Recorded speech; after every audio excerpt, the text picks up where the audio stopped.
All right, joining us for more on this is the Director for the Economic and Racial Justice at Oxfam America and one of the report's authors, Nabil Ahmed. Pleasure having you on the show and a warm welcome to you. Thanks for being with us. Thank you so much for having us on, Flo. You're most welcome. So, on one hand, enormous wealth, and then on the other, enormous poverty. And I heard that one of the Oxfam representatives saying that this report is devastating. But what can be said about it? What do we do? What do we say to something like this? For many years, many people will be familiar with, the idea that, the rich get richer and the poor get poorer, but we're seeing something on an entirely other scale here. This is the ultra rich at the top, pulling ahead from the vast majority of humanity. We're calling it a decade of division. Not only is billionaire wealth up unimaginably since 2020, but imagine that the 5 richest men, and they are all men, have doubled their wealth to over $800 billion, while 60% of the world, nearly 5 billion people, wealth is down for them. It's clear to us, and we see it around the world, how ordinary people are shouldering these shockwaves of inflation, of climate, of war, while a tiny few shoot into the distance. We should make no mistake that this is not normal. And if I was to also just say there, Flo, that I would repeat that, at current rates, at these trajectories, we estimate that the world could be seeing its first trillionaire with a T, within a decade, while it would take over 2 centuries to end poverty. This is economically devastating. It's also morally wrong. Yeah, and I mean, speaking of that, so, what can we do about that? It's not as if, one can plead to the moral conscience or, appeal to the humanity of these billionaires. And, you're saying there might even be a trillionaire. You can't, what can be done to kind of say, you really actually don't need this much money? And also, what would they then do with all this money that they've accumulated? It's such a good question, Flo, and it goes to the heart of the issue. And for us, we have to first shine a light on how we've got here, what is generating such extreme inequality. And at the very heart of this crisis is a new era of corporate and monopoly power. We ignore at our peril how these massive monopolies are redistributing wealth to the very top, but also the very visible, not invisible, the very visible hand of the ultra rich in this shift. But it's very clear that this is not inevitable. This is a byproduct, a result of government public policy. We've enabled such extreme inequality. We've enabled these modern day monopoly men across the world, across the African continent, across everywhere, to corner markets from food to pharmaceuticals to tech. This undermines ordinary people. It undermines workers. It also undermines innovation, small business, dignity of people.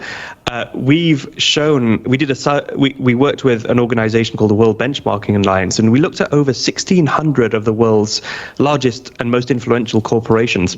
Just 0.4% of them are committed to paying a living wage, and doing so through their value chains, and at the same time in huge profits at the very top.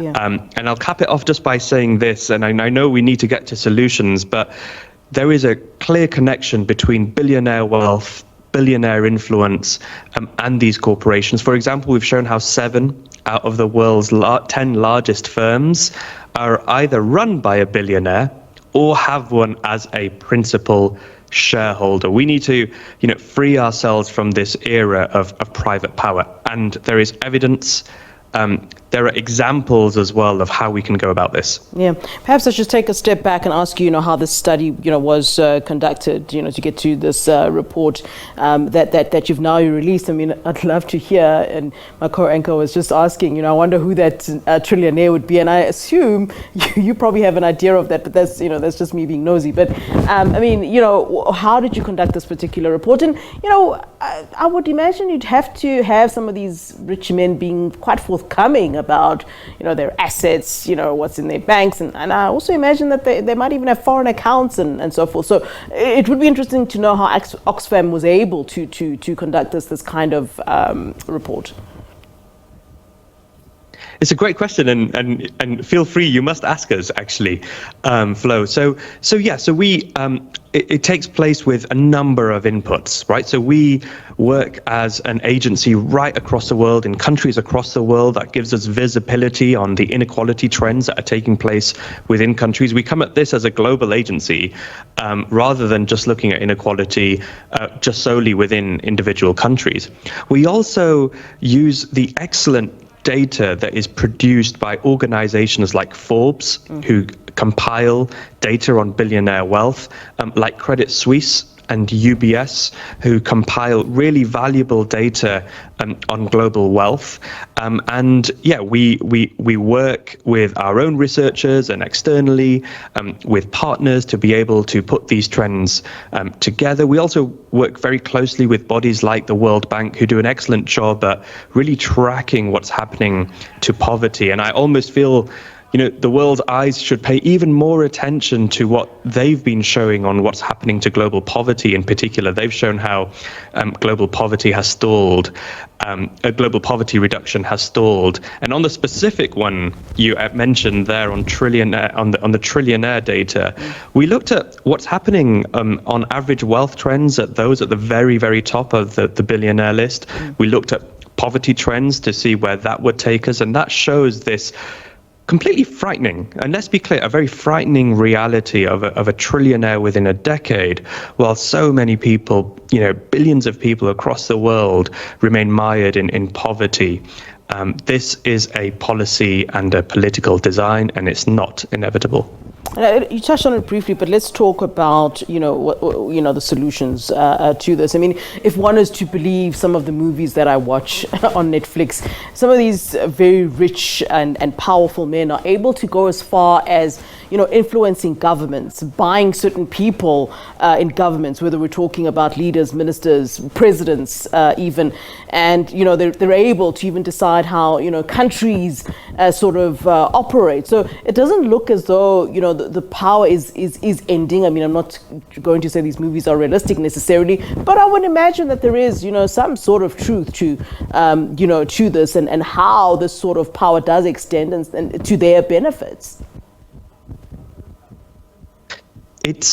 There is truth to that. Look, and I'm dialing in here from the United States, a former Supreme Court justice of this country, he said in the past, we can either have extreme concentration of wealth or we can have democracy, but we can't have both. And this goes to one of the fundamental issues that we face. But the good news is that there are evidence-based practical actions that we can take that we know work. And what we're really calling for here today, this week, this year, is a new era of public action, really bringing people together and driving democratic public action which addresses the extremes inequalities that we see. And what does that mean? Very quickly, it means, for example, number one, it means regulation.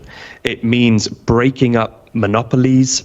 It means legislating in favor of living wages, of collective bargaining. It means taxing these huge corporations as well as the very wealthy.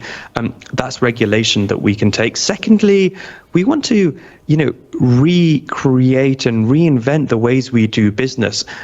All of business does not need to be straitjacketed by this extreme shareholder domination that we see.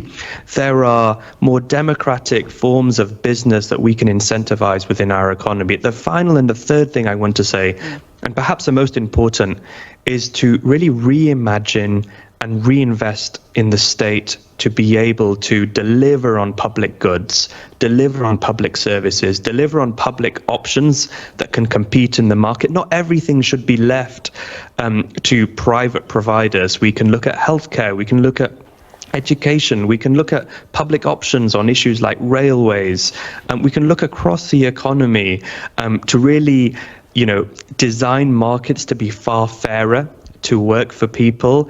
And the really good news is that there are examples from these three areas that are happening. And for example, if you look at some countries taking action against big corporate monopolies, they should not be able to overpower, politicians, states at times. We're looking at how African governments have come together on the global stage, for example, to say, actually, we need to redesign this rigged, unfair global tax system. We're seeing efforts from the Brazilian G20, which is really aiming to address poverty and inequality. And there are individual examples that we can pull from other countries as well. We can act. It is a matter of political will, but it's also a matter of us as people demanding better from our governments.